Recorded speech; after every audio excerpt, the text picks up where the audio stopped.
આજે આપણે ધોરણ 12 નું ચેપ્ટર નંબર 7 પી બ્લોક એલિમેન્ટ માં સમૂહ નંબર 15 ની શરૂઆત કરી. 13 પી બ્લોક સમૂહ નંબર 13 અને સમૂહ નંબર 14 પૂરું કરી ગયા. સીધા સમૂહ નંબર 15 ઉપર આગળ વધીએ. સમૂહ નંબર 15 એટલે કે પી બ્લોક એલિમેન્ટમાં 15માં સમૂહમાં કયા કયા તત્વોનો સમાવેશ થાય સૌથી પહેલા એનું ચર્ચા કરીએ. સૌથી પહેલા આવે છે nitrogen, phosphorus, arsenic, antimony, bismuth અને મોસ્કોવિયમ. બરાબર, પણ આપણે જે અંતિમ મોસ્કોવિયમ છે એને આપણે અત્યારે એના વિશે અભ્યાસ કરવાની કોઈ જરૂર નથી, કેમ કે આ ચેપ્ટર ની અંદર આપણે જેટલા પોઈન્ટ ભણશું એ નાઇટ્રોજન થી બિસ્મથ સુધીનો અભ્યાસ કરશું. મોસ્કોવિયમ નો અર્ધાયુષ્ય સમય એટલો સૂક્ષ્મ છે કે પ્રેક્ટિકલી એના વિશે અભ્યાસ કરવો જ પોસિબલ નથી. બરાબર, આપણે નાઇટ્રોજન થી બિસ્મથ સુધી જોશું. નેપાલ, પાકિસ્તાન, ઓસ્ટ્રેલિયા, સબ ભિખારી. નેપાલ, પાકિસ્તાન, ઓસ્ટ્રેલિયા, સબ ભિખારી, નાઇટ્રોજન, ફોસ્ફરસ, આર્સેનિક, એન્ટીમની અને બિસ્મથ. એટોમિક નંબર ની વાત કરીએ તો નાઇટ્રોજન નો એટોમિક નંબર છે એટલે કે પરમાણુ ક્રમાંક છે 7. એમાં તમે 8 નો ઉમેરો કરશો એટલે 15 ફોસ્ફરસ, બીજો આવર્ત, ત્રીજો આવર્ત, ચોથા આવર્તમાં આવો એટલે સીધો પી બ્લોકમાં 18, 8 પછી સીધા 18 આવશે એટલે 15 દુ 30, 30 ને 3 33. 33 આર્સેનિક, પછી તમે બીજા અહીંયા 18 એડ કરો એટલે 33, 43 ને 53 માં 2 કાઢી નાખો એટલે આ એન્ટીમની આવશે 51 અને બિસ્મથમાં નાખશો 32 એટલે 51 ને 61, 71, 81 ને 2 83, 83. ચાલો આના એટોમિક નંબર લખી નાખ્યા. હવે ઇલેક્ટ્રોન રચનાની વાત કરીએ તો નાઇટ્રોજનની ઇલેક્ટ્રોન રચના છે હિલિયમ 2s2 2p2. ફોસ્ફરસની ઇલેક્ટ્રોન રચના નિયોન 3s2 3p2.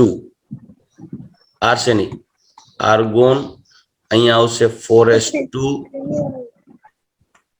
પછી અહીંયા 3d10 અને 4p2. મતલબ અહીંયાથી તમે આર્સેનિક થી જોશો તો આર્સેનિક થી ઇલેક્ટ્રોન રચનામાં ડી કક્ષકોનો ઉમેરો થવાની શરૂઆત થઈ ગઈ. મતલબ આંતરિક કક્ષકોમાં ડી કક્ષકનો ઉમેરો થતો જાય અને જ્યારે આંતરિક કક્ષકોમાં ડી કક્ષકનો ઉમેરો થતો જાય ત્યારે ઉપરથી નીચે તરફ આવો, સમૂહમાં ઉપરથી નીચે તરફ આવો ત્યારે તેના ગુણધર્મોની અંદર થોડીક કંઈક વિશેષતા જોવા મળે. આયનીય ત્રિજ્યામાં આયનીકરણ એન્થાલ્પીમાં કંઈક વેરિએશન આવે, મતલબ જેટલો ગ્રોથ થવો જોઈએ એટલો ન થાય. એનું કારણ છે આંતરિક ડી અને એફ કક્ષકોની હાજરી, જે આપણે ઓલરેડી સમૂહ નંબર 13 અને 14 માં જોઈ ગયા, નિષ્ક્રિય યુગ્મ અસરો જેવી ઘટના. બરાબર, ચાલો ક્રિપ્ટોન અહીંયા આવશે 5s2 4d10 અને 5p2 અને પછી લાસ્ટમાં બિસ્મથમાં ઝેનોન 6s2 અહીંયા આવશે 4f14 5d10 અને 6p2. મતલબ કે તમે ડી કક્ષકોની હાજરી, મતલબ ડી અને એફ કક્ષકોની હાજરી તમને અહીંયા જોવા મળશે. આર્સેનિક થી જોશો તો આંતરિક કક્ષકોમાં ડી અને બિસ્મથમાં ડી અને એફ કક્ષકોની હાજરીને કારણે સમૂહમાં ઉપરથી નીચે તરફ જાવ એમ એના ગુણધર્મોની અંદર કંઈક વૈવિધ્ય જોવા મળશે. બરાબર, આ સમૂહના તત્વોને નિક્ટોજન તરીકે પણ ઓળખવામાં આવે, જેની અંદર નાઇટ્રોજન ના ભૌતિક સ્વરૂપ વિશે ડિસ્કશન કરીએ. નાઇટ્રોજન આ સમૂહના તત્વોના ભૌતિક સ્વરૂપ વિશે તો નાઇટ્રોજન છે એકમાત્ર વાયુ સ્વરૂપે છે, જ્યારે બાકીના બધાય ઘન સ્વરૂપે જોવા મળે છે. નાઇટ્રોજન છે એ વાયુ સ્વરૂપે છે, જ્યારે ફોસ્ફરસ, આર્સેનિક, એન્ટીમની અને બિસ્મથ છે એ ઘન સ્વરૂપે જોવા મળે છે. જેમાં નાઇટ્રોજન ને ફોસ્ફરસ આ બે અધાતુ છે, આર્સેનિક અને એન્ટીમની આ બે અર્ધધાતુ છે, જ્યારે બિસ્મથ છે ધાતુ તત્વ છે. સાંભળજો, નાઇટ્રોજન અને ફોસ્ફરસ બે અર્ધધાતુ, આર્સેનિક અને એન્ટીમની નાઇટ્રોજન અને ફોસ્ફરસ બે અધાતુ, આર્સેનિક અને એન્ટીમની અર્ધધાતુ અને બિસ્મથ છે ધાતુ તત્વ છે. પ્રાપ્તિ સ્થાનની વાત કરીએ સ્પેશિયલી નાઇટ્રોજન છે એ નાઇટ્રોજન પેલી વસ્તુ હવામાં એપ્રોક્સિમેટલી 78% હવામાં મળી આવે. આ ઉપરાંત નાઇટ્રેટ ક્ષાર સ્વરૂપે કુદરતમાંથી નાઇટ્રેટ ક્ષાર સ્વરૂપે મળી આવે. નાઇટ્રેટ ક્ષાર સ્વરૂપે કયા? તો કે ભાઈ ચીલી સોલ્ટ પીટર NaNO3.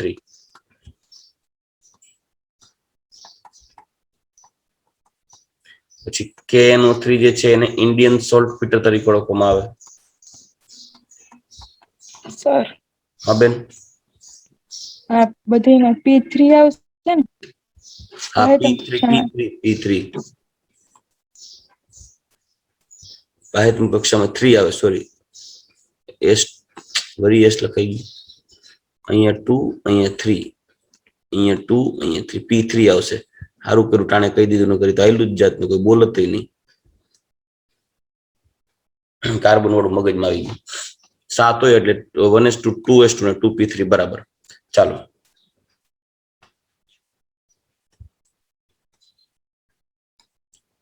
અને સામાન્ય ઇલેક્ટ્રોન રચના લખવી હોય, જનરલ ઇલેક્ટ્રોનિક કોન્ફિગરેશન, સામાન્ય ઇલેક્ટ્રોન રચના થશે પી બ્લોક એલિમેન્ટની ઉમદા વાયુ NS2 NP3. આ એની સામાન્ય ઇલેક્ટ્રોન રચના ઉપરથી ખબર પડે બાહ્યતમ કક્ષા પી કક્ષક અર્ધપૂર્ણ છે, અને અર્ધપૂર્ણ હોવાને કારણે સ્થાયીતા કેવી હોય? વધુ હોય. તેને કારણે એના આયનીકરણ ઉર્જામાં કંઈક વિશેષતા જોવા મળે. ચાલો, હવે NaNO3 chilli salt Peter, KNO3 Indian salt Peter. આ ઉપરાંત છે એ બાયોમોલિક્યુલ્સ એટલે જૈવિક અણુઓમાં જોવા મળે. જીવંત પ્રાણીઓમાં જૈવિક અણુઓમાં, જેવી રીતે એમિનો એસિડ છે એટલે કે એમિનો એસિડમાં. આ ઉપરાંત પ્રોટીનમાં મળે. પ્રોટીનમાં પણ એમિનો એસિડ અવેલેબલ હોય, એમિનો એસિડમાં મળે, પ્રોટીનમાં મળે. ટૂંકમાં આમાં નાઇટ્રોજન અવેલેબલ હોય. પછી એના પછી DNA અને RNA જેવા ન્યુક્લિક એસિડની અંદર અવેલેબલ હોય. બરાબર. વિટામિનની અંદર અમુક વિટામિનમાં નાઇટ્રોજન અવેલેબલ હોય. તો આ રીતે કુદરતમાંથી મળતા બાયોમોલેક્યુલ્સમાં પણ નાઇટ્રોજન અવેલેબલ હોય. જ્યારે ફોસ્ફરસની વાત કરીએ, ફોસ્ફરસનું પ્રાપ્તિ સ્થાન, તો ફોસ્ફરસ છે એ ફોસ્ફરસ સ્પેશિયલી એપેટાઇટ ખનિજમાંથી મળે છે. એપેટાઇટ ખનિજમાં fluor apatite, chlor apatite, generally આપણે CA9PO4 6 CA9PO4 6 એટલે 6 × 18 9 × 18 અને CaX2 જ્યાં X બરાબર તમે OH લઈ શકો, Cl લઈ શકો, F લઈ શકો. જ્યાં F અને Cl, જો ClX2 તરીકે OH હોય તેને કહેવાય હાઇડ્રોક્સી એપેટાઇટ, Cl હોય તેને ક્લોર એપેટાઇટ, ફ્લોરિન હોય X તરીકે તો ફ્લોર એપેટાઇટ તરીકે ઓળખવામાં આવે. આ ઉપરાંત એ ફોસ્ફોપ્રોટીન,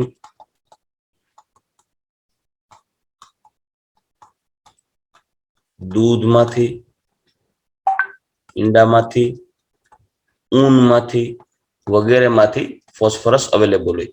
જ્યારે આર્સેનિક, એન્ટીમની અને બિસ્મથ છે એ ટ્રેસ એલિમેન્ટમાં એટલે અલ્પ પ્રમાણમાં મળી આવતા તત્વો છે, જેના ખનિજ સ્વરૂપે કે સલ્ફાઇડ સ્વરૂપે કુદરતમાંથી મળી આવે. ચાલો, હવે આપણે એના પછીનો નેક્સ્ટ પોઈન્ટ જોઈએ.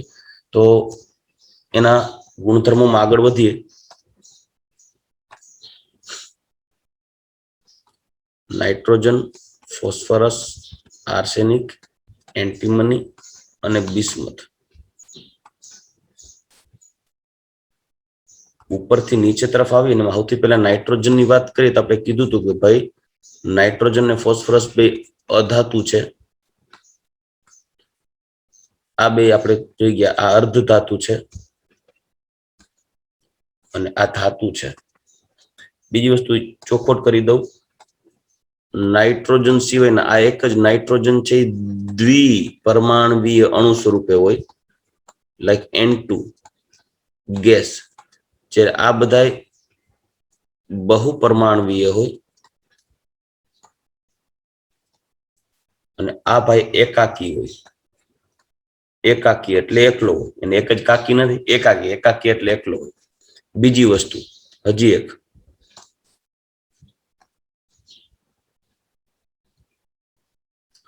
નાઇટ્રોજન છે એમાં નાઇટ્રોજન નાઇટ્રોજન વચ્ચે ટ્રિપલ બોન્ડ હોય, કેમ કે એમાં પી પાઈ બંધ બનાવવાની લાક્ષણિકતા વધારે છે. જ્યારે આ ત્રણેયમાં એકલ બંધ હોય, એકલ બંધ, like phosphorus phosphorus, arsenic arsenic, S B S B એકલ બંધ હોય અને પાછા બહુ પરમાણુય હોય, બહુ પરમાણુ લાઈક ફોસ્ફરસ P4 AS4 વગેરે. જ્યારે આ એકાકી હોય અને તેમાં સહસંયોજક બંધ નો જો આ સહસંયોજક બંધ કોવેલેન્ટ બોન્ડ થી કનેક્ટેડ હોય, અહીંયા એકાકી બંધ કોવેલેન્ટ હોય, જ્યારે આ સિંગલ બોન્ડ થી કનેક્ટેડ હોય કોવેલેન્ટ થી, જ્યારે આમાં ધાત્વિક બંધ હોય કે ધાતુ છે.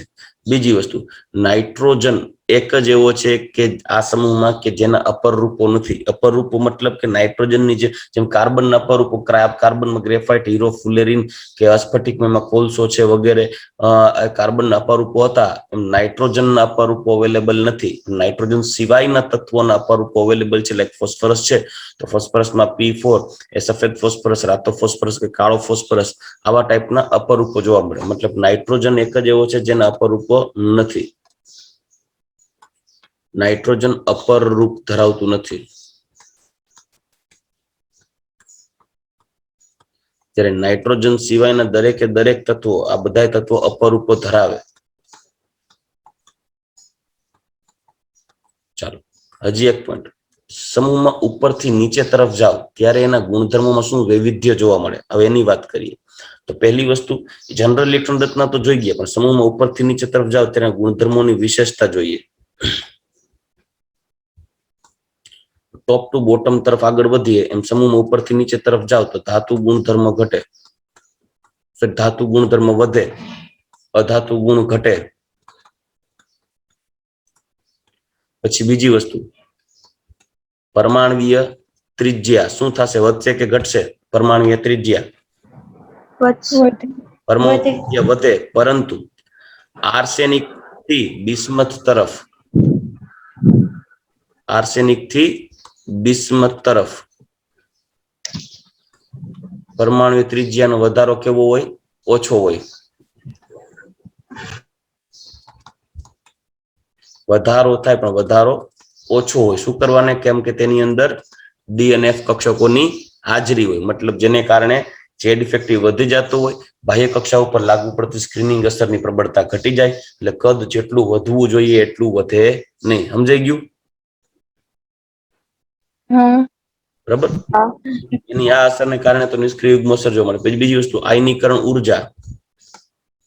આયનીકરણ ઉર્જા શું થતી જશે? ઉપરથી નીચે તરફ જાવ એમ ઘટે, પરંતુ નીચે તરફ આર્સેનિક થી બિસ્મથ તરફ ઘટાડો કેવો? ઘટાડાની તીવ્રતા કેવી હોય? ઓછી હોય. મતલબ ઘટાડો થવો જોઈએ એટલો થશે નહીં. શું કરવાને? કારણ કે આર્સેનિક, એન્ટીમની, બિસ્મથમાં ડી અને એફ કક્ષકોની હાજરીને કારણે Z ઇફેક્ટિવ વધારે હોય, સ્ક્રીનિંગ અસરની અસરકારકતા ઓછી હોય, પરિણામે કદનો વધારો ઓછો હોય અને આયનિક ઉર્જાનો ઘટાડો પણ તીવ્રતામાં ઓછો હોય. પણ આયનિક ઉર્જા ઘટે જનરલ પોઈન્ટ છે. પછી બીજી વસ્તુ, નાઇટ્રોજન સમૂહના તત્વોની એક વિશિષ્ટ લક્ષણ એ છે કે ભાઈ નાઇટ્રોજન ગ્રુપ એલિમેન્ટ જે છે એની નાઇટ્રોજન સમૂહની સામાન્ય ઇલેક્ટ્રોન રચના જોઈએ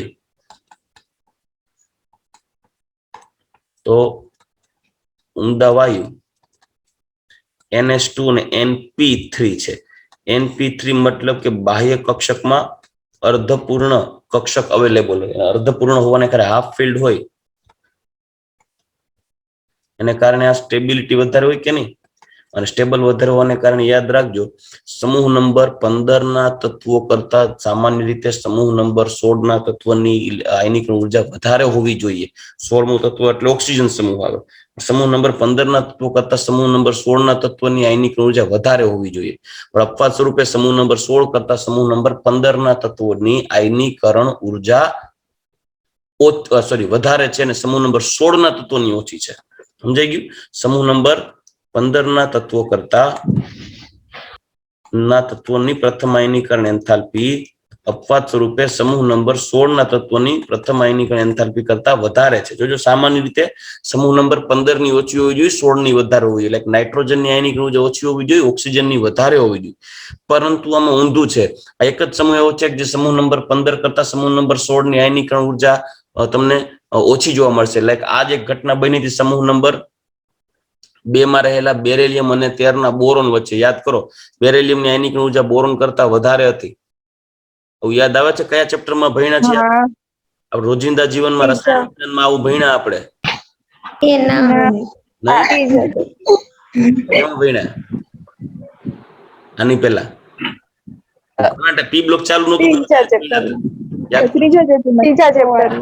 ભણ્યા. બરાબર, ત્રીજા ચેપ્ટરમાં હજી હમણાં જ એક્ઝામ ગઈ છે. બરાબર. તો એ સમૂહ નંબર અને સમૂહ નંબર 15 કરતા સમૂહ નંબર 16 ના તત્વોની પ્રથમ આયનિક ઉર્જા ઓછી હોય, સમૂહ નંબર 15 ની વધારે હોય. એટલે કે આપણે કહી શકાય કે આયનિક ઉર્જા ડેલ્ટા આઈ એચ ની સિક્વન્સ લખીએ ને તો સામાન્ય રીતે લિથિયમ કરતા બેરેલિયમની આયનિક ઉર્જા વધારે હોય. બેરેલિયમની આયનિક ઉર્જા વધારે હોય. બેરેલિયમ કરતા બોરોનની ઓછી, પછી બોરોન કરતા કાર્બન વધારે, કાર્બન કરતા નાઇટ્રોજન વધારે, નાઇટ્રોજન કરતા ઓક્સિજન ઓછું, ઓક્સિજન કરતા નિયોન વધી જાય. મતલબ અહીંયા અપવાદરૂપતા આવી ગઈ અને સેમ અહીંયા એવી જ અપવાદરૂપતા અહીંયા જોવા મળે. બરાબર. ચલો, આ એક વિશિષ્ટ ગુણધર્મ થયો. બાકી તો દરેકે દરેક તત્વોની પ્રથમ આયનીકરણ ઉર્જા કરતા દ્વિતીય ઉર્જા અને દ્વિતીય કરતા તૃતીય આયનીકરણ ઉર્જાનું મૂલ્ય વધારે જ હોય. બરાબર. દરેક તત્વો માટે પ્રથમ આયનીકરણ ઉર્જા કરતા દરેક માટે સમૂહ નંબર 15 હોય, 16 હોય કે 17 હોય, કોઈ પણ તત્વ હોય, સમૂહ નંબર 15 ના તત્વોની પ્રથમ આયનીકરણ ઉર્જા કરતા દ્વિતીય આયનીકરણ ઉર્જા અને દ્વિતીય આયનીકરણ ઉર્જા કરતા તૃતીય આયનીકરણ ઉર્જાનું મૂલ્ય વધારે જ હોય. ચાલો, આટલી વસ્તુ ક્લિયર થઈ. સમૂહમાં જાઓ, વિદ્યુત ઋણતામાં શું ફેરફાર જોવા મળશે? ઋણતા ઘટે. વિદ્યુત ઋણતા ઘટે. બરાબર.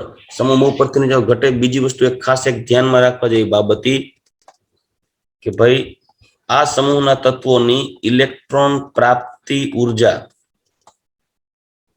નું મૂલ્ય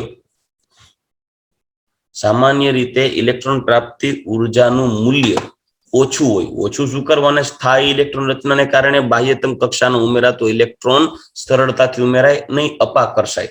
બરાબર. સામાન્ય રીતે ઓછું હોય. જેમાં નાઇટ્રોજન માટે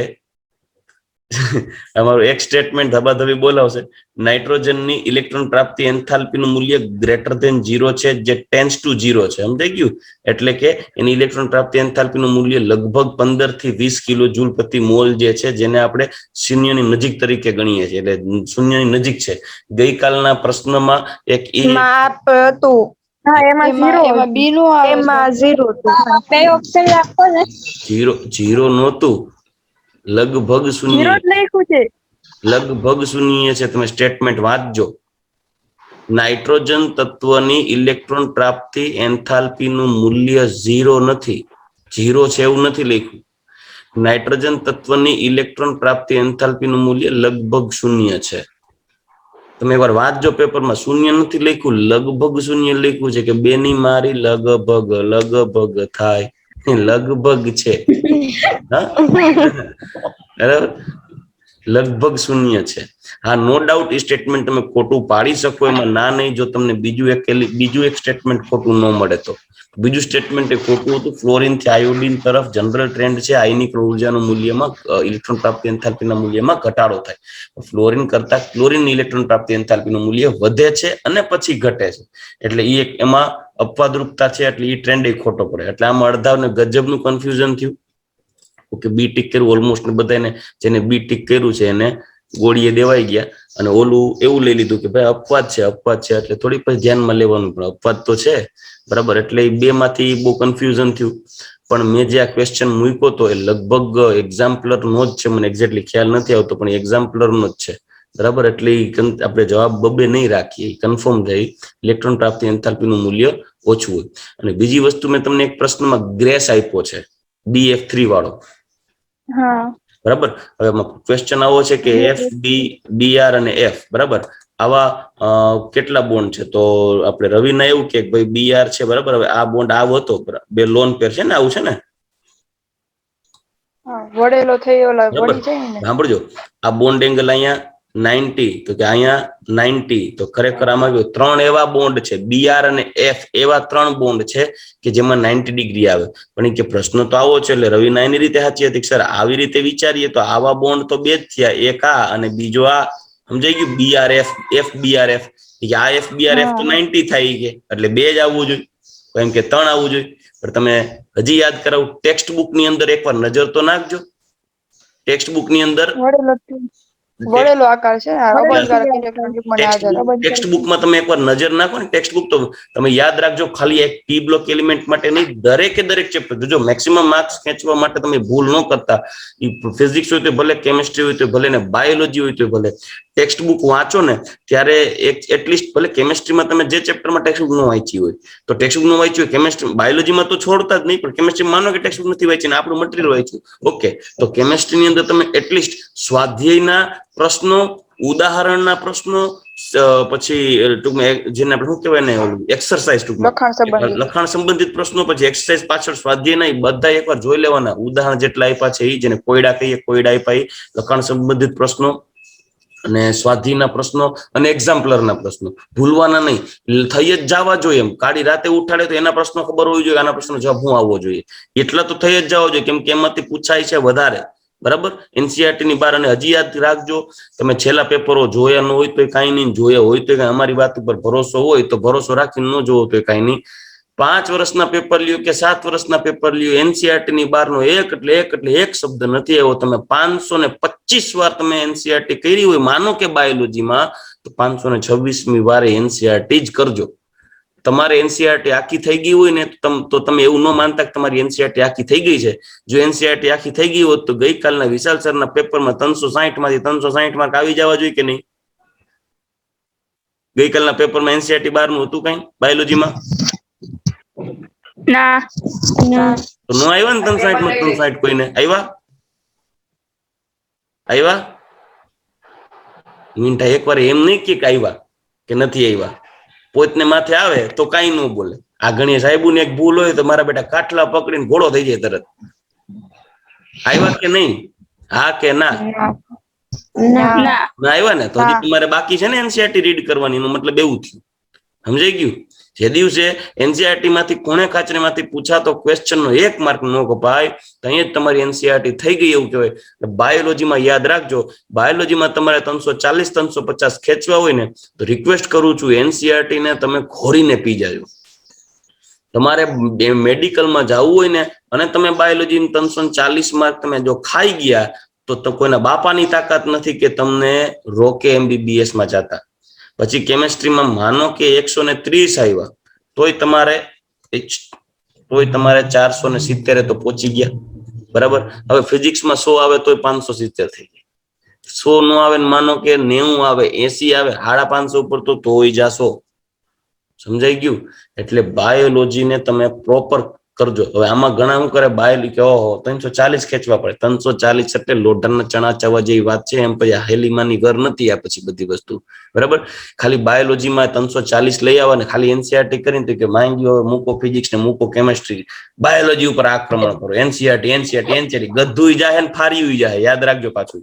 બરાબર, કેમ કે મેં પેલા કીધું ને, હજી કહી દઉં, હોશિયારના માર્ક્સ બાયોલોજીમાં જાજા કપાય, કેમ કે ગાફલાઈમાં રહી જાય. NCERT કરી હોય ને તોય ભૂલ કરી આવે. લીટીમાંથી ખૂણે ખાચરેમાંથી ગમે એવો ક્વેશ્ચન નીકળે એટલે ભૂલ ન ખાતા. બાયોલોજીમાં આવી વખાણ કરી નાખ્યા કે બાયોલોજી NCERT મૂકો ફિઝિક્સ તેલ લેવા ગયું, કેમેસ્ટ્રી મૂકો તેલ લેવા ગયું, આને કરો. પછી એવું ન હોય, અમારા સાથ ન છોડતા ન કરે. અમારો બાટલો ફાટશે તો આમાં 360 માં 360 આવશે ને આમાં 20 માર્ક આવશે. બરાબર, એટલે ધ્યાન રાખજો. ત્રણેય સબ્જેક્ટ બેલેન્સ રાખજો. પણ બાયોલોજીની અંદર ધ્યાન રાખજો, NCERT ની બહાર એક શબ્દ કરવાની જરૂર નથી. હા, સ્વાધ્યાય, લખાણ સંબંધિત પ્રશ્ન, કોયડા અને એક્ઝામ્પલર ભૂલા વગર કરી નાખવાના. એક એટલે એક ક્વેશ્ચન એનો નહીં છોડતા. ચાલો, અચ્છા, બીજી વસ્તુ મેં તમને PDF મોકલી છે, ઓલી 1988 થી 2019 સુધીના પૂછાયેલા ક્વેશ્ચન્સ અને એક 2020 નું પેપર લગભગ મોકલ્યું કે નહીં? બરાબર, 2020 નું જો કે તમારી પાસે અવેલેબલ હોય જ, આ તો છતાંય દોડાયો થઈને મોકલી દીધું છે. ચાલો આગળ વધીએ. હવે ભૌતિક ગુણધર્મમાં ભૌતિક ગુણધર્મ કહેવાય ગયું. હજી આપણે આના ગુણધર્મોમાં જો વિશેષતા જોઈએ તો સમૂહમાં ઉપરથી નીચે તરફ જઈએ, નાઇટ્રોજન, ફોસ્ફરસ, આર્સેનિક, એન્ટીમની અને બિસ્મથ તરફ જઈએ તો સમૂહમાં ઉપરથી નીચે તરફ જાઓ ને રાસાયણિક ગુણધર્મોના વલણમાં એક વિશેષતા એ છે કે -3, +3 અને +5 આ 3 ટાઈપની ઓક્સિડેશન અવસ્થાઓ સામાન્યતઃ જોવા મળે જેમાં સમૂહમાં ઉપરથી નીચે તરફ જઈએ એમ -3 અને +5 ની સ્થાયીતામાં ઘટાડો થાય અને શેની સ્થાયીતા વધે? +3 ની સ્થાયીતા શું થશે? વધે. સમજાઈ ગયું કે નહીં? કારણ શું લખી શકી? નિષ્ક્રિય યુગ્મ અસર.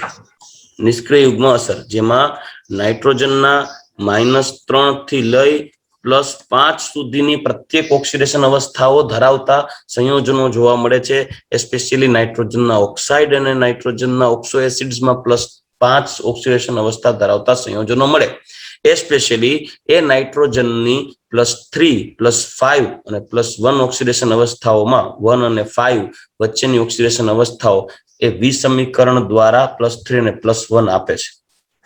એક્ઝામ્પલ આપું પહેલા તો આ બધા નાઇટ્રોજનની બધી ઓક્સિડેશન અવસ્થાઓ કયા સંયોજનોમાં જોવા મળે? તો કે દાખલા તરીકે સૌથી પહેલા તમે જોશો NH3 અથવા તો N2H4 બરાબર, N3H આ બધામાં નાઇટ્રોજન, પછી NH2OH બધામાં નાઇટ્રોજનનું ઓક્સિડેશનાંક તમે જોશો અહીંયા -3 હોય, અહીંયા -2 હોય, અહીંયા -1/3 હોય, અહીંયા -1 હોય આના ઓક્સિડેશનાંક. પછી N2O માં નાઇટ્રોજન +1 હોય, NO માં નાઇટ્રોજન +2 હોય, N2O3 માં નાઇટ્રોજન +3 હોય, N2O4 માં નાઇટ્રોજન +4 હોય અને +4 હોય અને N2O5 માં નાઇટ્રોજન +5 હોય બરાબર. એટલે નાઇટ્રોજન છે એ -3 થી લઈને +5 સુધીની પ્રત્યેક ઓક્સિડેશન અવસ્થાઓ ધરાવી શકે. ઓક્સો એસિડ્સ ની ચર્ચા કરીએ તો HNO એટલે H2N2O2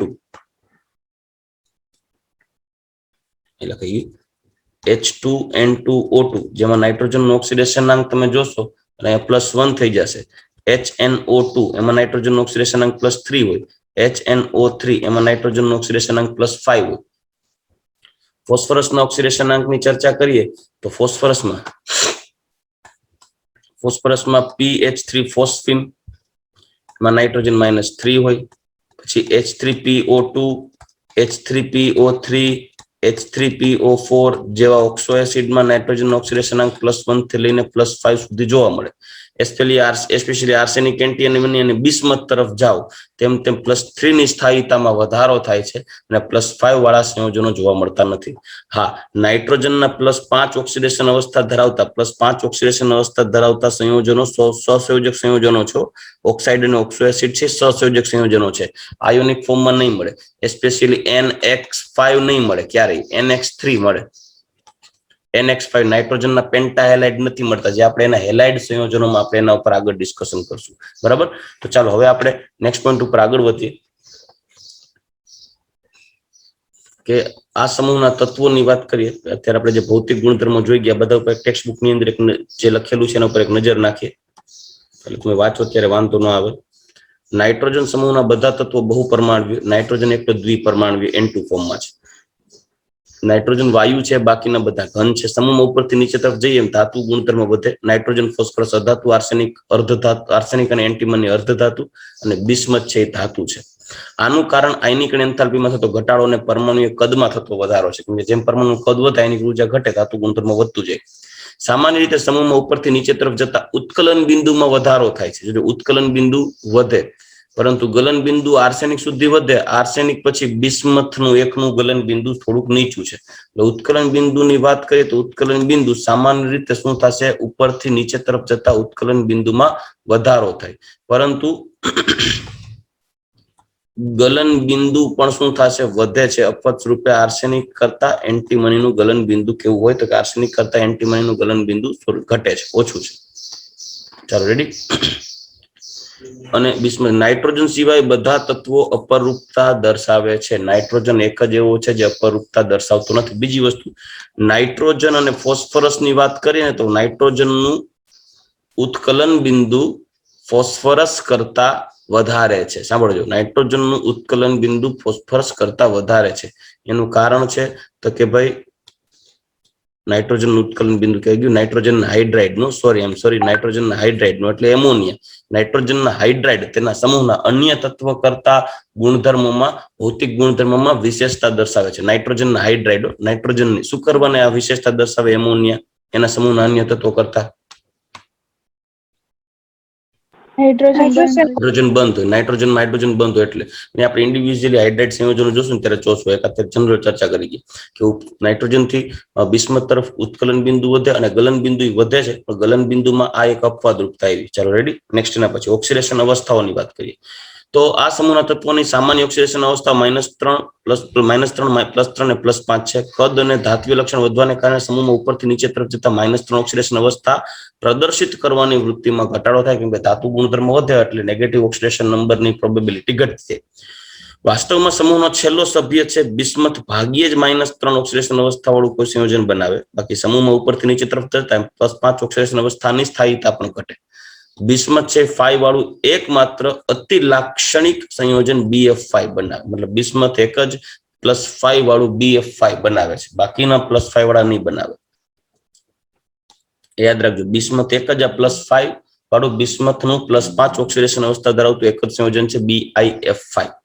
સમૂહમાં ઉપરથી નીચે તરફ જતા +5 ઓક્સિડેશન અવસ્થાની સ્થાયીતા ઘટે, +3 ની સ્થાયીતામાં વધારો થાય. કારણ નિષ્ક્રિય યુગ્મ અસર. નાઇટ્રોજન ઓક્સિજન સાથે પ્રક્રિયા કરે ત્યારે નાઇટ્રોજન +5 ઓક્સિડેશન અવસ્થા ઉપરાંત +1 +2 +4 ઓક્સિડેશન અવસ્થાઓ પણ દર્શાવે છે. આપણે આગળના પોઈન્ટમાં જોઈ ગયા કે ભાઈ ના +1 +2 +4 +3 +5 ઓક્સિડેશન અવસ્થા ધરાવતા સંયોજનો ક્યાં છે. બરાબર, નાઇટ્રોજન તત્વ હેલોજન તત્વ સાથે +5 ઓક્સિડેશન અવસ્થા ધરાવતા સંયોજનો બનાવતું નથી. આપણે પહેલા જ કહી ગયા કે હેલોજન તત્વ સાથે +5 ઓક્સિડેશન અવસ્થા ધરાવતા સંયોજન બનાવતું નથી, એટલે NX5 નો બને. બરાબર, બનતું નથી. કારણ કે નાઇટ્રોજન પાસે બીજા તત્વોના ઇલેક્ટ્રોનને બંધ બનાવવા માટે ડી કક્ષકો હોતી નથી, કેમ કે નાઇટ્રોજન છે એની બાહ્ય કક્ષા તમે જોશો તો 1s2 2s2 અને 2p3 છે. એટલે બાહ્ય કક્ષાની ખરેખર કુલ કક્ષકોની સંખ્યા જોવો તો ટોટલ 4 છે, 1s અને 3p. કદાચ મેક્સિમમ બંધ બનાવે શેરિંગ તો 1 2 3 અને 4, ટોટલ 4 બંધો બનાવી શકે મેક્સિમમ. 4 કરતા વધારે બંધ ન બનાવે તો નાઇટ્રોજનમાં પેન્ટાવેલેન્સી તો નહીં જ મળે ક્યારેય જોડે. નાઇટ્રોજનની સંયોજકતા 5, એટલે નાઇટ્રોજનમાં સહસંયોજક બંધ બનાવવાની વૃત્તિ 4 કરતા વધારે નહીં હોય, એટલે નાઇટ્રોજન માત્ર 4 સવર્ગવાળા સંયોજનો બનાવી શકે મેક્સિમમ. એટલે 5 સહસંયોજક બંધ ન બનાવી શકે, અને બનાવવા માટે એના ઇલેક્ટ્રોન ડી કક્ષકમાં અવેલેબલ હોવા જોઈએ, ડી કક્ષકમાં સંક્રાંતિ પામવા જોઈએ. લાઈક ફોસ્ફરસમાં પામી શકે. કઈ રીતે? ફોસ્ફરસ છે 1s2 તો એમને રાખો હિલિયમ, પછી 2s1 કરી નાખો, એક્સાઇટેડ કરી નાખો, 2p3 હોય ને 2s નો એક ઇલેક્ટ્રોન 3s સોરી આ લખી નાખું નિયોન, એટલે 1s2 2s2 2p6 થઈ ગયું. 3s1 નો એક ઇલેક્ટ્રોન જમ્પ મારીને 3d1 થઈ જાય તો એક ઇલેક્ટ્રોન આની પાસે 3s માં, p માં 3 માં 1 અને d માં વહી જાય 1, એટલે ટોટલ 5 ઇલેક્ટ્રોન છે એ અયુગ્મિત થઈ શકે જો ડી કક્ષક અવેલેબલ હોય તો.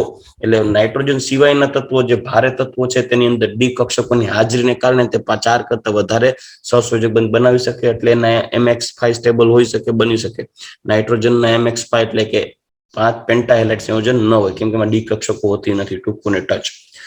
કેટલાક ઓક્સો એસિડ સંયોજનમાં ફોસ્ફરસ +1 અને +4 ઓક્સિડેશન અવસ્થાઓ દર્શાવે. કેટલાક ઓક્સો એસિડ્સમાં ફોસ્ફરસ +4 અને +1 ઓક્સિડેશન અવસ્થા.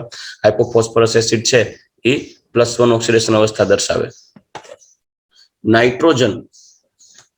નાઇટ્રોજનમાં કિસ્સામાં તેની +1 થી +4 સુધીની બધી ઓક્સિડેશન અવસ્થાઓની વૃત્તિ એસિડિક દ્રાવણમાં વિસમીકરણ પામે. ફોર એક્ઝામ્પલ જોજો, +1 થી +4 સુધી એટલે +5 વાળી નહીં, +5 વાળી એટલે મેક્સિમમ ઓક્સિડેશન સ્ટેટ થઈ ગયું.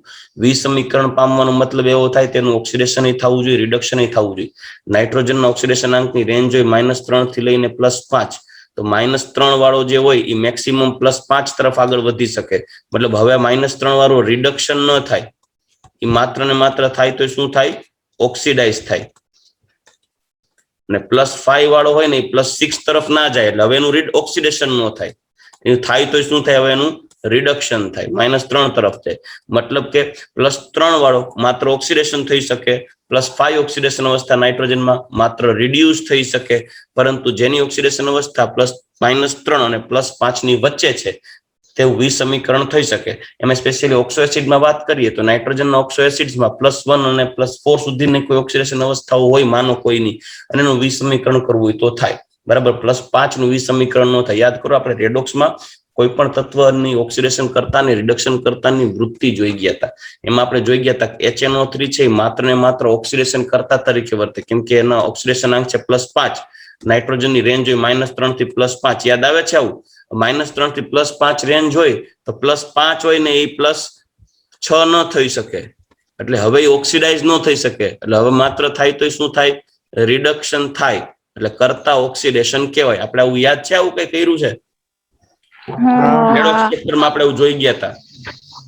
HNO2 છે ને એ ઓક્સિડાઇઝિંગ રિડ્યુસિંગ બે પ્રોપર્ટી બતાવે. એનો ઓક્સિડાઇઝિંગ પાવર એ સારો છે, રિડ્યુસિંગ પાવર એ સારો છે. આ સ્ટ્રોંગ ઓક્સિડાઇઝિંગ એજન્ટ, આનો ઓક્સિડાઇઝિંગ પાવર બહુ સારો, અથવા ઓક્સિડેશન કરતા સૌથી વધારે પ્રબળ ઓક્સિડેશન કરતા HNO3 છે. પણ HNO2 છે ને એ +3 ઓક્સિડેશન અવસ્થા વાળો છે, એટલે એ -3 બાજુ ભાગી શકે, +5 વાળું બાજુ ભાગી શકે, એટલે ઓક્સિડાઇઝ થાય અને રિડ્યુસ થાય. મતલબ હવે એને ઓક્સિડેશન પામવાનું છે કે રિડક્શન પામવાનું છે, ડિપેન્ડ કરે છે સામે વાળો કેવો છે.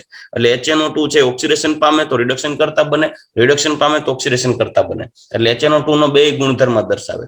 આથી આવા ઇન્ટરમીડિયેટ ઓક્સિડેશન સ્ટેટ હોય ને, ઇન્ટરમીડિયેટ ઓક્સિડેશન સ્ટેટ ધરાવતા ઓક્સો એસિડ હોય એ વી સમીકરણ પામે એસિડિક માધ્યમમાં, વી સમીકરણ પામે. જોશો ખ્યાલ આવશે. આ નાઇટ્રોજન નો ઓક્સિડેશન નંબર છે +3, જે વી સમીકરણ પામે +5 થઈ ગયું, અને આ NO થઈ ગયું +2, તો એ વી સમીકરણ પામે છે. તેવી જ રીતે ફોસ્ફર વી સમીકરણ એટલે ડિસપ્રોપોર્શનેશન રિએક્શન, મતલબ કે એક જ નાઇટ્રોજનનું ઓક્સિડેશન અને એ જ નાઇટ્રોજનનું રિડક્શન, +3 થી +2 રિડક્શન કહેવાય, અને +3 થી +5 ઓક્સિડેશન કહેવાય. તેવી જ રીતે ફોસ્ફરસ લગભગ બધી મધ્યવર્તી ઓક્સિડેશન અવસ્થાઓ બેઝિક અને એસિડિક માધ્યમમાં +3 અને +5 અને -3 ઓક્સિડેશન અવસ્થાઓમાં વી સમીકરણ પામે છે. એટલે કે H3PO2 હોય, H3PO2 માનો કે એની વી સમીકરણ પ્રક્રિયા થાય, તેમાં ફોસ્ફરસનો ઓક્સિડેશન નંબર 1 હોય, વી સમીકરણ કરો તો H3PO4 માં રૂપાંતરણ પામે, એ +5 બને, અને PH3 માં કન્વર્ટ થાય, જે -3 બને. મતલબ કે ઇન્ટરમીડિયેટ અવસ્થાઓ થઈ ગઈ +1, જે +5 અને +3 માં વી સમીકરણ પામે છે, જે એસિડિક કે બેઝિક માધ્યમ બંનેમાં વી સમીકરણની પ્રક્રિયા આપે છે. બરાબર. ચાલો, આર્સેનિક, એન્ટીમની, બિસ્મથના કિસ્સામાં +3 ઓક્સિડેશન અવસ્થા 20 પ્રમાણમાં સાપેક્ષ બહુ વધારે સ્થાયી છે. મતલબ +3 ઓક્સિડેશન અવસ્થા હોય, બિસ્મથની +3 ઓક્સિડેશન અવસ્થા હોય, એ +5 નહીં બનાવે, કેમ કે તેની +3 ઓક્સિડેશન અવસ્થા સૌથી વધારે સ્થાયી છે, એટલે +5 તરફ નહીં જાય. સમજાઈ ગયું કે નહીં? ઓકે. નાઇટ્રોજનમાં માત્ર 4 કક્ષકો છે, આથી તે મહત્તમ 4 બંધન પ્રાપ્ત બતાવે. બંધન મર્યાદા 4 સુધી છે, જ્યારે બાકીના તત્વોમાં ડી કક્ષકો ખાલી હોવાને કારણે ડી કક્ષકોમાં બાકીના ઇલેક્ટ્રોન ઉમેરાય 4 કરતા વધારે બંધો બનાવી શકે છે. લાઈક ફોસ્ફરસની વાત કરીએ તો PF6- થયું, તો આની અંદર 6 સંયોજક બંધ બની ગયા. એનું મેઇન કારણ છે તેની અંદર ડી. નાઇટ્રોજનનું અનિયમિત વર્તણૂક આપણે જોઈએ તો નાઇટ્રોજન તેના સમૂહના અન્ય તત્વ કરતા કઈ રીતે જુદું પડે? તો કે ભાઈ એક બાજુ નાઇટ્રોજન લઈ લઈને એક બાજુ ફોસ્ફરસ, આર્સેનિક, એન્ટીમની ને બિસ્મથ લઈ લઈએ. તો સૌથી પહેલા આ શું છે? તો કે ભાઈ નાઇટ્રોજન સમૂહના તત્વોમાં નાઇટ્રોજનનું કદ નાનું, સૌથી પહેલી વાત કદ નાનું, જ્યારે બાકીના તત્વો છે એ નાઇટ્રોજન કરતા કદમાં મોટા.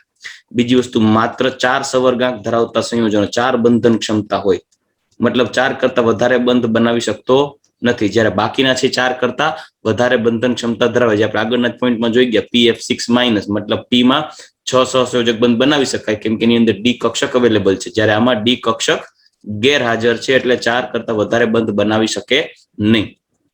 બીજી વસ્તુ, નાઇટ્રોજન યુક્ત સંયોજન માત્ર ને માત્ર P-P બંધ બનાવી શકે, જ્યારે આ બાકીના જે તત્વો છે એ P-D બંધ બનાવવાનું વલણ વધારે ધરાવે, અને P-P બંધનું વલણ ઓછું હોય, વલણ ઓછું હોય, અને આ D બંધનું વલણ વધુ હોય. જ્યારે નાઇટ્રોજન માત્ર P-P બંધ બનાવી શકે, P-D ન બનાવી શકે, કેમ કે એની અંદર ડી કક્ષક ગેરહાજર હોય.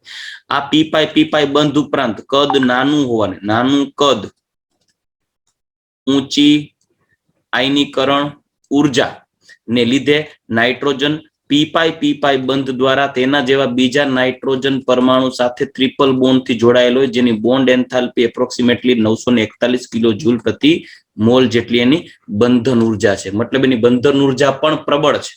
જ્યારે આ જે છે, મતલબ આ એકય તત્વો છે ફોસ્ફરસ, આર્સેનિક, એન્ટીમની કે બિસ્મથ, એ P-P બંધ દ્વારા જોડાઈ શકતા નથી. શું કરવાનું જોજો.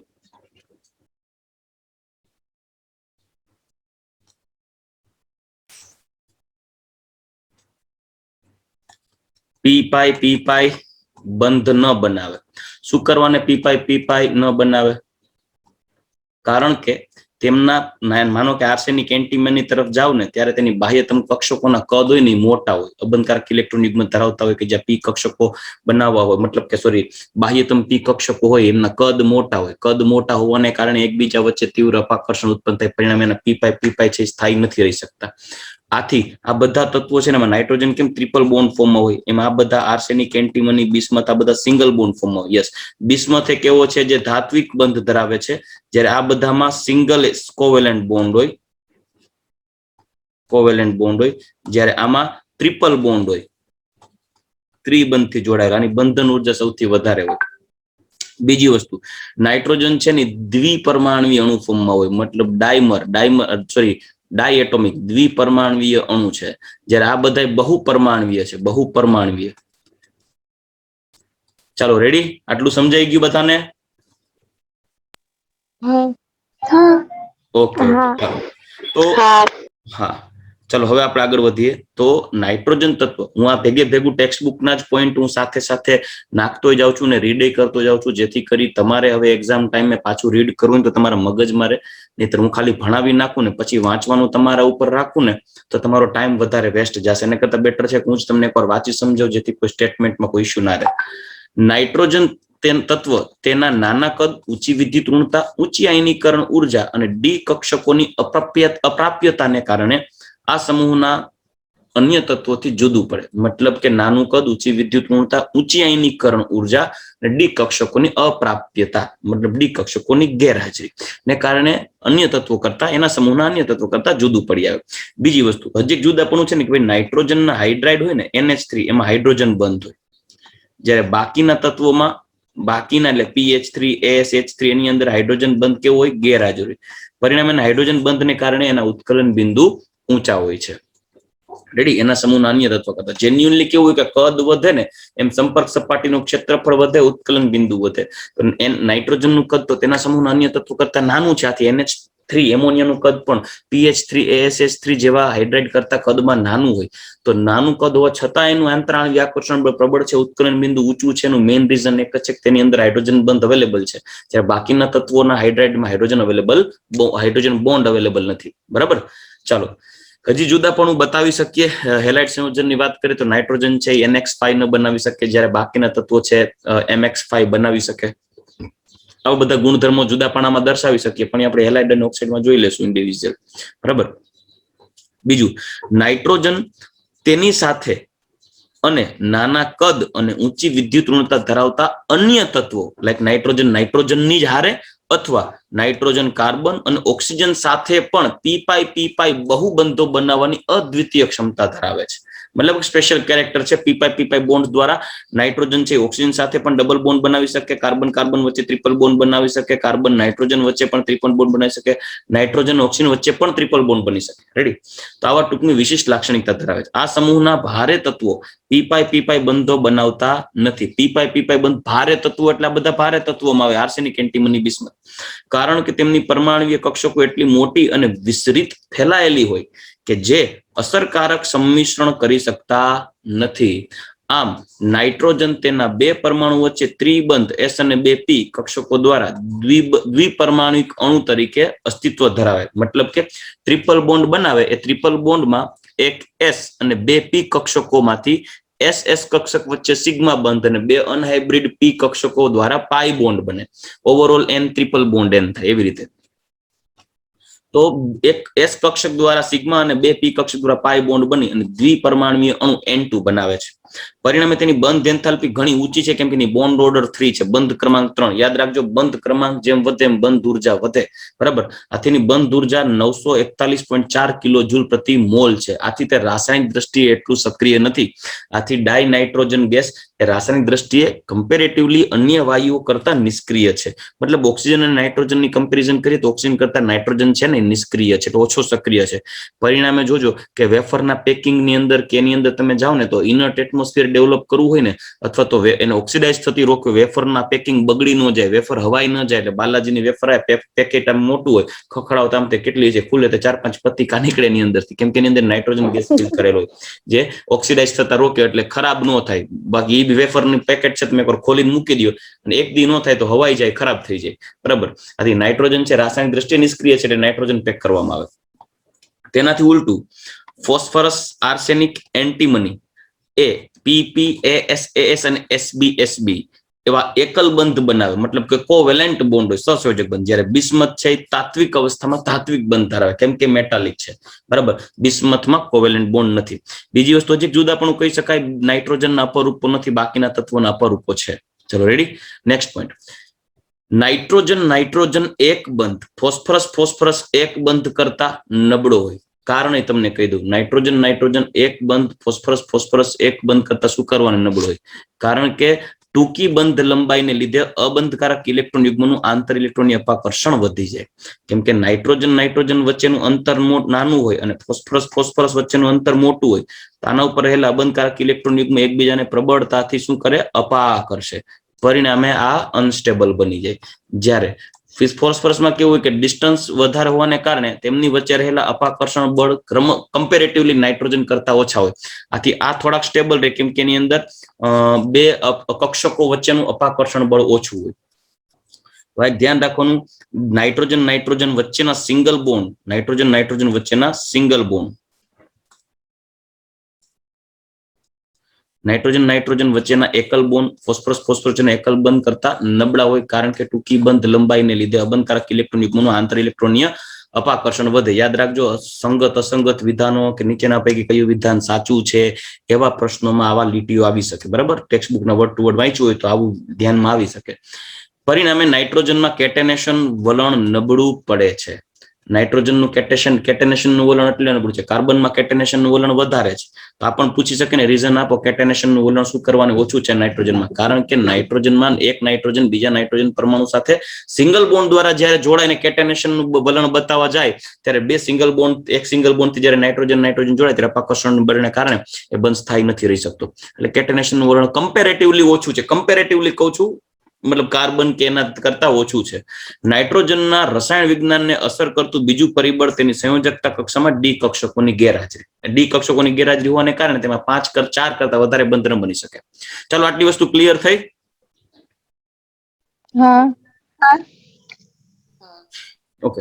વધુમાં તેની સહસંયોજકતા 4 સુધી જ મર્યાદિત હોવાથી નાઇટ્રોજન છે એ ડી પાઈ બંધ બનાવી શકતો નથી. તેવી જ રીતે ભારે તત્વો R3P ડબલ બોન્ડ O, જેમાં R3 સાંભળજો, R3P ડબલ બોન્ડ O, એમાં ઓક્સિજનના P કક્ષકો, સાંભળજો, ઓક્સિજનની આ P કક્ષક, આની P કક્ષકો, ઓક્સિજનની આની P કક્ષકો હોય, જ્યારે આની ડી કક્ષકો દ્વારા પાઈ બોન્ડ રચાણો હોય. આ જે પાઈ બોન્ડ હોય ને એના દરચડાથી આ બંધ કયો બન્યો હોય? ડી પાઈ બોન્ડ બન્યો હોય. બરાબર. ડી પાઈ બોન્ડ બન્યો. યાદ રાખજો, આટલી સ્પેશિયલી એ ડી પાઈ બંધ નાઇટ્રોજન ન બનાવી શકે, પણ ભારે તત્વો બનાવી શકે. જેમાં R3P double bond O, R3P double bond C, એમાં આનો P બોન્ડ હોય, આની P કક્ષક, આની ડી કક્ષક. એટલે આ જે પાઈ બોન્ડ બન્યો હોય ને એ ડી પાઈ બોન્ડ હોય. ડી પાઈ બોન્ડ બનાવી શકે જ્યારે એટલે આલ્કાઇલ ફંક્શન ગ્રુપ. જ્યારે ફોસ્ફરસ અને આર્સેનિકના સંયોજનો લાઈક ટ્રાય આલ્કાઇલ ફોસ્ફીન હોય કે ટ્રાય આલ્કાઇલ આર્સિન હોય, એક લિગેન્ડ તરીકે વર્તે છે અને ફોસ્ફરસ અને આર્સેનિક સંક્રાંતિ તત્વો સાથે ડી પાઈ બંધ દ્વારા જોડાય અને કોઓર્ડિનેશન કમ્પાઉન્ડ બનાવી શકે. રેડી? ચાલો નેક્સ્ટ. એના પછી હાઇડ્રોજન પ્રત્યેની પ્રતિક્રિયાત્મકતા, એટલે કે રાસાયણિક ગુણધર્મોની અંદર હાઇડ્રોજન સાથે નાઇટ્રોજન યુક્ત સંયોજનોની રાસાયણિક ક્રિયાશીલતા, ઓક્સિજન સાથેની ક્રિયાશીલતા કે હેલોજન સાથેની ક્રિયાશીલતા ઉપર આગળ વધીએ તો ભાઈ નાઇટ્રોજન સમૂહના તત્વો હાઇડ્રોજન સાથે MH3 પ્રકારના હાઇડ્રાઇડ બનાવે. MH3 પ્રકારના, જેમાં નાઇટ્રોજન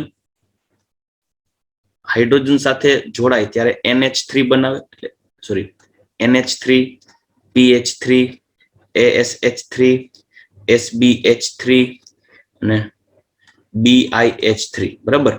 હવે જેમાં N અને H બોન્ડ ની વાત કરીએ તો N અને H બોન્ડમાં નાઇટ્રોજનના કદ કરતા ફોસ્ફરસનું કદ મોટું હોય. એટલે ઈ બોન્ડ લેન્થ થોડીક વધારે હોય. ફોસ્ફરસ કરતા આર્સેનિક નું કદ મોટું હોય તો ઈ બોન્ડ લેન્થ હજી વધારે હોય, બરાબર. પછી એવી રીતે આર્સેનિક કરતા એન્ટીમની નું કદ એનાથી નહીં મોટું હોય તો ઈ બોન્ડ લેન્થ હજી વધારે હોય, બરાબર. અને એન્ટીમની કરતા બિસ્મથ નું કદ મોટું હોય તો ઈ બોન્ડ લેન્થ હજી વધારે હોય. તો એનો મતલબ એમ કે સમૂહમાં ઉપરથી નીચે તરફ જાઓ એમ આ હાઇડ્રાઇડ ની અંદર એક કોમન વલણ બતાવશે. શું? તો કે થર્મલ સ્ટેબિલિટી શું થશે આની? સ્થાયીતા શું થશે? ઘટશે. ઉષ્મીય સ્થાયીતા ઘટશે કેમ કે વિઘટન સરળતાથી પામી જશે, બોન્ડ લેન્થ વધારે. અહીંયા બોન્ડ કરતા આ બોન્ડ ને તોડો, એના કરતા આ બોન્ડ ને તોડો, આ બોન્ડ ને તોડો, આ બોન્ડ ને તોડો, એનર્જી વધુ ને વધુ આપવી પડે. સાચું કે નહીં? ના ના આવે, નબળો થઈ જાય બંધ. બરાબર. હા, એટલે એમ એચ ઉપરથી નીચે આવો, ટોપ ટુ બોટમ તરફ આવો તો એમ એચ બંધ લંબાઈ શું થશે? વધશે ને? વધશે. હા બરાબર. હા એમ એચ બંધ કેવો બને? નિર્બળ. નબળો બનતો જાય. નિર્બળ. હમ. એમ એચ બંધ ઉર્જા શું થાય? ઘટે. ઘટતી જાય. આથી NH3 થી BiH3 તરફ આવો ને એમ હાઇડ્રોજન ગુમાવવાની વૃત્તિ વધે. હાઇડ્રોજન ગુમાવવાની વૃત્તિ એટલે એ હાઇડ્રોજન કોકમાં ઘરી જાય તો કોકનું શું થઈ જાય? રિડક્શન. તો ટોપ ટુ બોટમ આવો એમ કઈ પ્રોપર્ટી વધવી જોઈએ? રિડક્શન કરતા Yes. એનો મતલબ એમ કે નાઇટ્રોજન હાઇડ્રેટ થી BiH3 તરફ જઈએ ને એમ top to bottom reducing power, reduction કરતા ગુણધર્મ, સાંભળજો, રિડક્શન કરતા ગુણધર્મમાં ઘટાડો થાય. રિડક્શન કરતા ગુણધર્મમાં ઘટાડો થાય. બીજી વસ્તુ ટોપ ટુ બોટમ. અચ્છા, બીજી વસ્તુ હું તમને એસિડિકતા અને બેઝિકતાનો કોન્સેપ્ટ પણ આને આધારે જ સમજાવું. વધારો થાય ને. હા, બેઝિકતામાં ઘટાડો લખાઈ ગયો, સોરી. જીભડી હે ભાઈ ચામડાની લહરી ગઈ, એમ સોરી. ચામડાની. તારી જેમ અમાર સૂત્રાઓ કાપડની નથી, ચામડાની જ છે. ચામડી વાંદરી પાનું. ઉપર સુતરાઉ કાપડ આવું નાખ તો સારું વિચારે. હે? હાવ સુતરાઉ કાપડ ની એમ હાવ આવું કહી દેવાય કોઈને. આ તો સૂત્રાઓ કાપડની નહીં હોય તો લાકડાની છે, બાકી છે તો જીભ આકરી. લાગી આવે બહુ બોલે એટલે. ચાલો, એ તો કેવો માણસ છે એના ઉપર આધાર હોય. હા એટલે જ ને, લાકડાનું એટલે જ મેં કીધું ને. ચામડાની હોય તો બિચારી આડાવડી થઈ જાય, ચાંદમુની બે જાય, આ તો લાગી જ આવે તરત, ટપોરો મારી જ દે.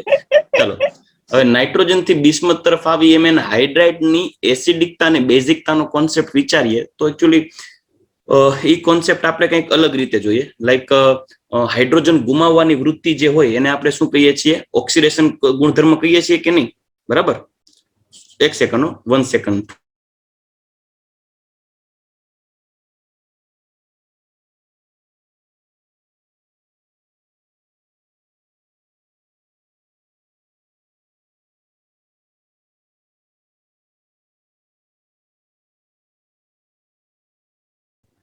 ચાલો, તો ઉપરથી નીચે આવજો. હાઇડ્રોજન ગુમાવવાની વૃત્તિ વધે. જોજો, ઉપરથી નીચે આવો ને ટોપ ટુ બોટમ એટલે હાઇડ્રોજન ગુમાવવાની વૃત્તિ શું થાય? વધતી જાય. અને હાઇડ્રોજન ગુમાવવાની વૃત્તિ વધતી જાય કેમ કે બંધ નબળો થાય. તો હાઇડ્રોજન ગુમાવવાની વૃત્તિ વધે તો એસિડિકતા શું થતી ગઈ કહેવાય? સમજી ગયું ને? હાઇડ્રોજન ગુમાવવાની વૃત્તિ વધે તો એસિડિકતા શું થાય? વધે કે નહીં? હાઇડ્રોજન ગુમાવવું એટલે એસિડિકતા જ કહેવાય કે નહીં? બરાબર. ટોપ ટુ બોટમ આવશો શું થશે? એસિડિટી શું થાય? વધે. અને બેઝિસિટી ઘટે. તો ખરેખર આ તમને સમજાય એટલે કે ટોપ ટુ બોટમ આવો ને એસિડિકતા વધે ને બેઝિકતા ઘટે એવું સમજાય. એટલે આ જે છે ને એમોનિયા છે એ સૌથી વધારે બેઝિક થયો આ એના ગ્રુપના અન્ય મેમ્બર કરતા. એટલે આ સારો ઇલેક્ટ્રોન ડોનર થયો જે પોતે સ્ટ્રોંગ લિગેન્ડ તરીકે વર્તે છે. બરાબર. પણ ખરેખર એનું એક જેન્યુઅન રીઝન બીજું પણ કહી શકાય કે નાઇટ્રોજન ઉપર એક અબંધકારક ઇલેક્ટ્રોન યુગ્મ છે. પછી બીજું, નાઇટ્રોજન સાથે હાઇડ્રોજન એલિમેન્ટ્સ પણ જોડાયેલા છે. હાઇડ્રોજન એલિમેન્ટ કદમાં નાના છે, એની પાસે બંધકારક ઇલેક્ટ્રોન યુગ્મો હોય. આ બંધકારક ઇલેક્ટ્રોન યુગ્મ પાછા કઈ બાજુ ખસેલા હોય? નાઇટ્રોજન સાથે જોડાયેલા હાઇડ્રોજનના બંધકારક ઇલેક્ટ્રોન યુગ્મ નાઇટ્રોજન બાજુ ખસેલા હોય કે નહીં? એટલે કેમ કે નાઇટ્રોજનની વિદ્યુત ઋણતા વધારે છે એટલે સમગ્ર બંધકારક ઇલેક્ટ્રોન યુગ્મની ડેન્સિટી નાઇટ્રોજનના સેન્ટર તરફ ધકેલાય. પરિણામે નાઇટ્રોજનના સેન્ટર તરફ ઇલેક્ટ્રોન ડેન્સિટી ધકેલાય એટલે લોન પેર ઓફ ઇલેક્ટ્રોન ઉપર થોડુંક એને કહેવાય ને કે ઝુંડનો મારો થઈ ગયો એટલે એના ઉપર અપાકર્ષણ બળ શું થશે? વધી જાય ને. પરિણામે અહીંયા ઇલેક્ટ્રોન ડેન્સિટી એટલી બધી વધી જાય છે કે નાઇટ્રોજન એને ખમી ન શકે કે આ બધાને ભેગા ન કરાય, હરફની પૂંછડી ન પકડે, એના કરતા આ પેરને કોકને દઈ દેવા એટલે આપણે અહીં કે રહી હતી. આ સમજાય છે કે નહીં? આને કારણે જેથી ઇલેક્ટ્રોન ડોનેશન સરળતાથી કરે છે. રેડી? આથી એમોનિયાનો નાઇટ્રોજન સરળતાથી ઇલેક્ટ્રોન દાન કરતો હોવાથી એ બેઝ તરીકે વર્તે. બીજી વસ્તુ, આની અંદર એકની અંદર જ હાઇડ્રોજન બોન્ડ અવેલેબલ હોય છે, બાકીના તત્વોમાં હાઇડ્રોજન બોન્ડ ગેરહાજર હોય. બરાબર? આથી એમના ગલન બિંદુ અને ઉત્કલન બિંદુઓમાં જે એમોનિયા છે એ એમોનિયાના ગલન બિંદુ ઉત્કલન બિંદુમાં વેરિએશન. રાજવી ડાંગરિયા, શું કરસ તું બેન સ્ક્રીન ઉપર? રાજવી મિનથી બોલશે નહીં. રાજવી એ સર હા એ થઈ ગયું. થઈ ગયું? ઠીક છે. આમાં થઈ જ જાય, એમ બહુ હોય નહીં બહુ કઈ.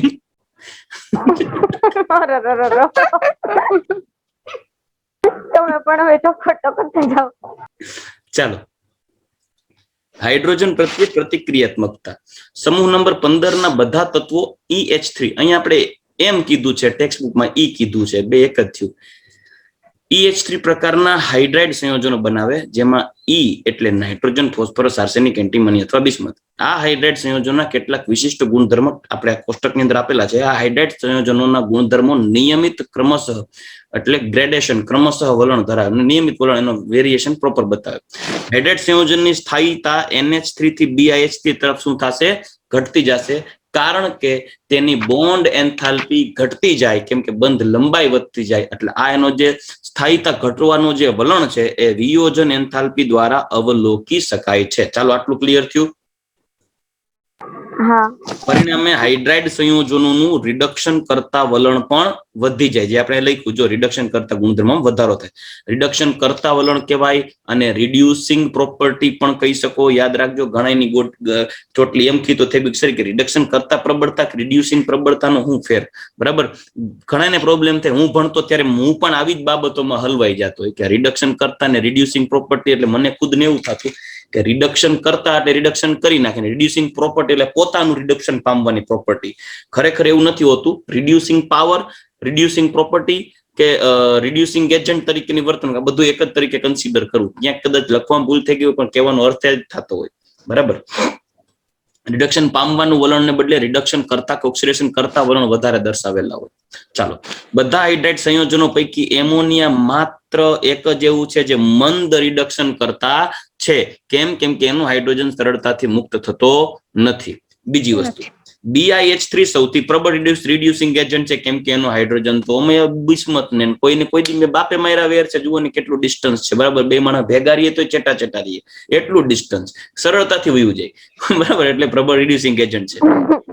બેઝિકતા પણ આ ક્રમમાં ઘટે, મતલબ NH3, PH3, SH3, SBH3 અને greater than equal to BiH3 બેઝિકતા ક્રમશઃ ઘટતી જાય. નાઇટ્રોજનની ઊંચી વિદ્યુત ઋણતા અને નાના કદને કારણે એમોનિયા ઘન તેમજ પ્રવાહી અવસ્થામાં હાઇડ્રોજન બોન્ડ ધરાવે. આ કારણે હાઇડ્રોજન બોન્ડને કારણે NH3 નું ગલન બિંદુ અને ઉત્કલન બિંદુ PH3 કરતા ઊંચું છે. જોઈ શકો છો, ગલન બિંદુ અને ઉત્કલન બિંદુ PH3 કરતા ઊંચું. જેન્યુઅનલી એમોનિયાનું ઉત્કલન બિંદુ તો આખા ગામ કરતા એટલે એના ગામ કરતા મોટું છે. ખરેખર નાઇટ્રોજનનો કદ નાના હોવાને કારણે એમોનિયાનું કદ નાનું હોવાને કારણે એની ઉત્કલન બિંદુ નીચું હોવું જોઈએ. ગલન બિંદુ નીચું હોવું જોઈએ, ઉત્કલન બિંદુ નીચું હોવું જોઈએ, બે. પણ હાઇડ્રોજન બંધને કારણે વિશિષ્ટ લાક્ષણિકતા બતાવે. તમે જોઈ શકો છો, એનું ગલન બિંદુ છે ફોસ્ફરસ, આર્સેનિક, એન્ટીમની, બિસ્મથ બધાય કરતા ગલન બિંદુ ઊંચું છે. અને ઉત્કલન બિંદુમાં ધ્યાન રાખજો, અહીંયાથી વેરિએશન આવશે. SBH3 અને BiH3 કરતા એમોનિયાનું ઉત્કલન બિંદુ નીચું છે, જ્યારે આ બે કરતા ઊંચું છે. એટલે ઉત્કલન બિંદુની સિક્વન્સ આવી જોઈએ. યાદ રાખજો, PH3 એના કરતા વધારે ASH3, એના કરતા વધારે NH3, એના કરતા વધારે SBH3 અને એના કરતા વધારે BiH3. આ ધ્યાન રાખજો, આ છે ઉત્કલન બિંદુ. સોરી, ચલો ક્લિયર. એના પછીનો પોઈન્ટ આવ્યો એ છે હેલોજન સંયોજનો પ્રત્યેની પ્રતિક્રિયાત્મકતા. તો સાંભળજો, ચોખવટ કરી દઉં. હેલોજન સંયોજનો પ્રત્યેની પ્રતિક્રિયાત્મકતામાં નાઇટ્રોજન સમૂહના તત્વો, સાંભળજો, નાઇટ્રોજન સમૂહના તત્વો એ MX3 અને MX5 પ્રકારના હેલાઇડ બનાવે. સાંભળજો, MX3 અને MX5 પ્રકારના હેલાઇડ બનાવે, જેમાં MX3 નો ઓક્સિડેશન નંબર હોય +3 અને MX5 નો ઓક્સિડેશન નંબર હોય +5. ચાલો ક્લિયર. જેમાં ટોપ ટુ બોટમ આવો ને, સાંભળજો, ટોપ ટુ બોટમ આવો ને એટલે નાઇટ્રોજન થી બિસ્મથ તરફ જાવ ને એમ MX3 ની સ્થાયીતા વધે અને MX5 ની સ્થાયીતા ઘટે. સમજાઈ ગયું શું કરવાને? બરાબર, ક્લિયર. કોઈ પણ હવે MX3 અને MX5 માં એસ્પેશિયલી પહેલા તો આ બે નું કમ્પેરિઝન કરીએ તો જોજો, MX3 કરતા હંમેશા MX5 સહસંયોજક વલણ વધારે હોય. MX3 કરતા MX5 નું કોવેલેન્ટ નેચર વધારે હોય. શું કરવાને? Plus charge yes, plus charge વધારે, +5 હોય ને +3 હોય એટલે પોલરાઇઝેશન પ્રોપર્ટી વધારે હોય.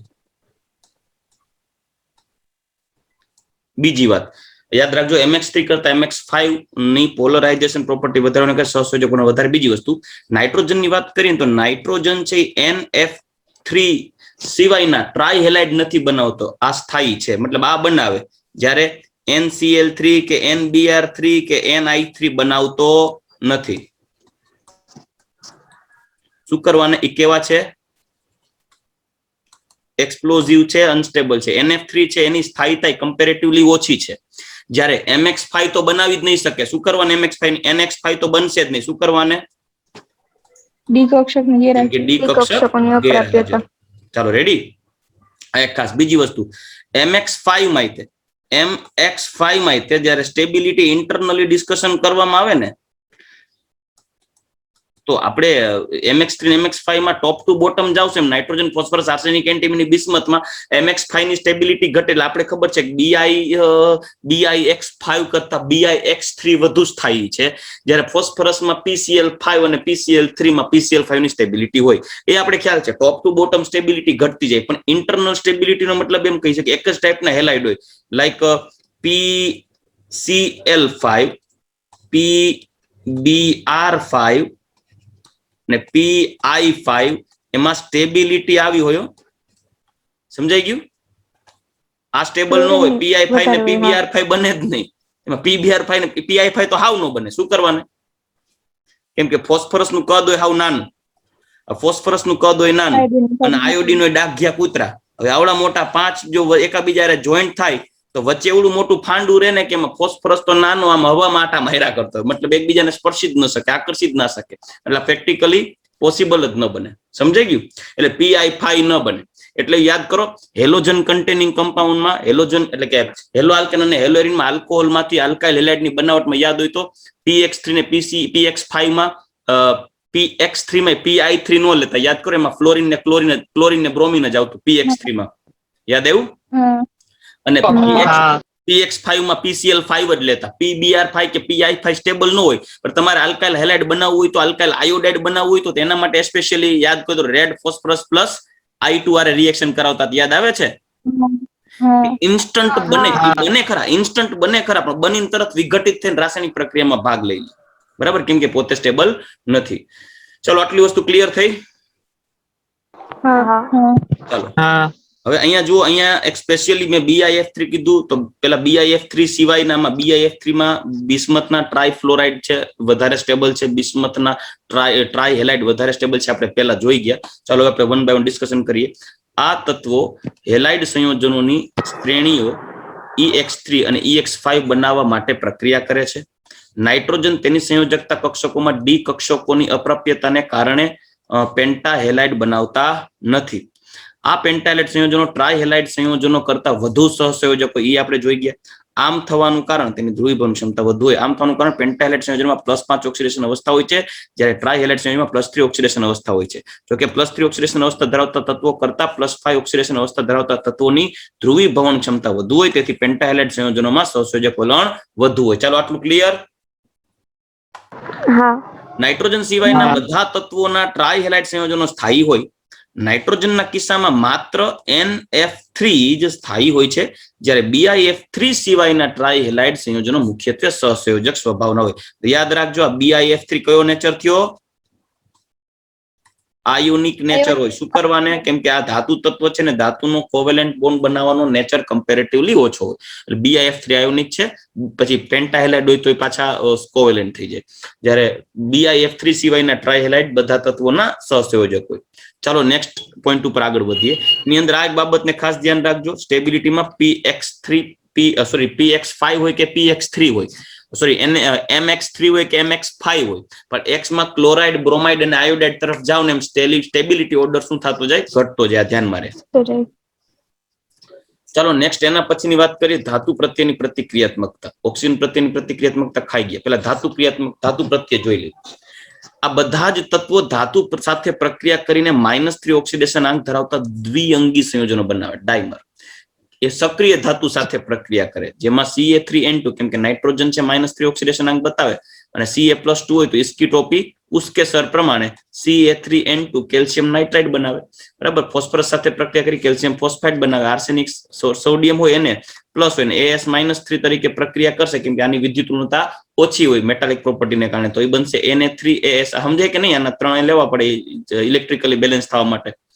પછી સોડિયમ આર્સેનાઇડ, ઝિંક એન્ટીમોનાઇડ, Zn3Sb2, એમાં Sb-3 હોય, Zn+2 હોય, અને મેગ્નેશિયમ બિસ્મુથાઇડ. મેગ્નેશિયમ બિસ્મુથાઇડમાં યાદ રાખજો અપવાદ સ્વરૂપે બિસ્મથ પણ -3 હોય અને Mg+2 હોય. આ થઈ ગયું મેગ્નેશિયમ બિસ્મુથાઇડ. ચાલો આ ધાતુ સાથેના સંયોજનોની વાત. ચાલો આટલું ક્લિયર થયું?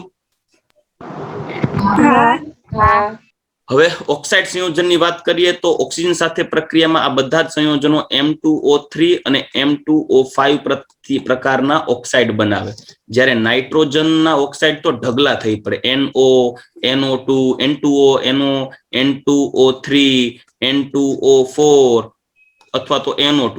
NO2 નું ડાયમર સ્વરૂપ છે N2O4 કે N2O5. મતલબ કે નાઇટ્રોજનના ઓક્સાઇડ સંયોજનો ઘણા બધા છે, જ્યારે અન્ય તત્વો છે એ M2O3 અને M2O5 પ્રકારના ઓક્સાઇડ્સ બનાવે, જેની અંદર નાઇટ્રોજનના ઓક્સાઇડમાં કેટલા એમ્ફોટેરિક એટલે કે કેટલા તટસ્થ છે, કેટલા એસિડિક છે, એ બધા જ પોઈન્ટ્સ આપણે નાઇટ્રોજનના ઓક્સાઇડમાં ભણશું. પણ એક વસ્તુ યાદ રાખજો, M2O3, M2O5 માં M2O5 છે એ વધુ સહસંયોજક હોય. ચાલો આટલી વસ્તુ ખબર છે ને? બીજી વસ્તુ, M2O3 કરતા M2O5 વધુ એસિડિક હોય. શું કરવાને? કેમ કે એમાં +5 હોય એટલે લુઈસ કેરેક્ટર વધી જાય, લુઈસ એસિડ તરીકેનું. સમજાઈ ગયું? M+3 અને M+5 હોય તો ઇલેક્ટ્રોનને આકર્ષવાની વૃત્તિ કેની વધારે હોય? M+5 ની. એટલે લુઈસ એસિડ કેરેક્ટરિસ્ટિક વધી ગયું ને, એટલે M2O3 કરતા M2O5 વધારે એસિડિક હોય. ચાલો રેડી. આ બધા તત્વો બે પ્રકારના ઓક્સાઇડ બનાવે, E2O3, E2O5. તત્વની ઊંચી ઓક્સિડેશન અવસ્થાવાળા ઓક્સાઇડ નીચી ઓક્સિડેશન અવસ્થાવાળા ઓક્સાઇડ કરતા વધુ એસિડિક છે. જોયું? ઊંચી ઓક્સિડેશન અવસ્થાવાળા ઓક્સાઇડ નીચી ઓક્સિડેશન અવસ્થાવાળા ઓક્સાઇડ કરતા વધુ એસિડિક છે. જિંદગી ગોટે ચડાવે. એને કરતા એમ ટૂંકમાં કહી દે તો E2O3 કરતા E2O5 વધુ એસિડિક હોય. સમજાઈ ગયું કે નહીં? બરાબર. એટલે એસિડિટી ની વાત કરીએ ને, એસિડિટી તો E2O3 કરતા E2O5 વધુ એસિડિક હોય. કારણ મેં તમને કીધું લુઈસ એસિડિક પ્રોપર્ટી. બરાબર. ચાલો, તેમનું એસિડિક વલણ સમૂહમાં ઉપરથી નીચે તરફ જતા ઘટે છે. શું કરવાને? કેમ કે નોન મેટલ હોય, નોન મેટલ એના ઓક્સાઇડ અને હાઇડ્રોક્સાઇડ સ્વભાવે કેવા હોય? એસિડિક હોય. ઉપરથી નીચે આવો એમ એસિડિક નોન મેટાલિક પ્રોપર્ટી શું થાય? ઘટે. નોન મેટાલિક પ્રોપર્ટી ઘટે એટલે ઓબ્વિયસલી છે ને ઓક્સાઇડ અને હાઇડ્રોક્સાઇડ ની એસિડિટી શું થશે? ઘટે ને. તો નાઇટ્રોજન અને ફોસ્ફરસના તો તેમનું એસિડિક વલણ સમૂહમાં ઉપરથી નીચે તરફ જતા ઘટે. નાઇટ્રોજન અને ફોસ્ફરસ E2O3 પ્રકારના ઓક્સાઇડ સંપૂર્ણપણે એસિડિક છે, તે પૈકી આર્સેનિક અને એન્ટીમનીના ઓક્સાઇડ સંયોજનો ઉભય ગુણધર્મને બિસ્મથના ઓક્સાઇડ સ્વભાવે બેઝિક છે. શું કરવાનું સમજાઈ ગયું ને? નાઇટ્રોજન ફોસ્ફરસ નોન મેટલ એટલે આના ઓક્સાઇડ સ્વભાવે કેવા? એસિડિક. પછી આર્સેનિક અને એન્ટીમની કેવા છે? તો કે સેમી મેટલ એટલે મેટલોઇડ્સ. તો એના ઓક્સાઇડ સ્વભાવે કેવા થયા? એમ્ફોટેરિક એટલે કે બેઝિક. અને BiO2 બેઝિક, Bi2O3 એ બેઝિક થાય કેમ કે એ મેટલ છે. ચાલો ક્લિયર આટલું? હા. રેડી? તો અહીંયા આપણે ટૂંકમાં ટાઈમ પૂરો થઈ જશે હમણાં જ.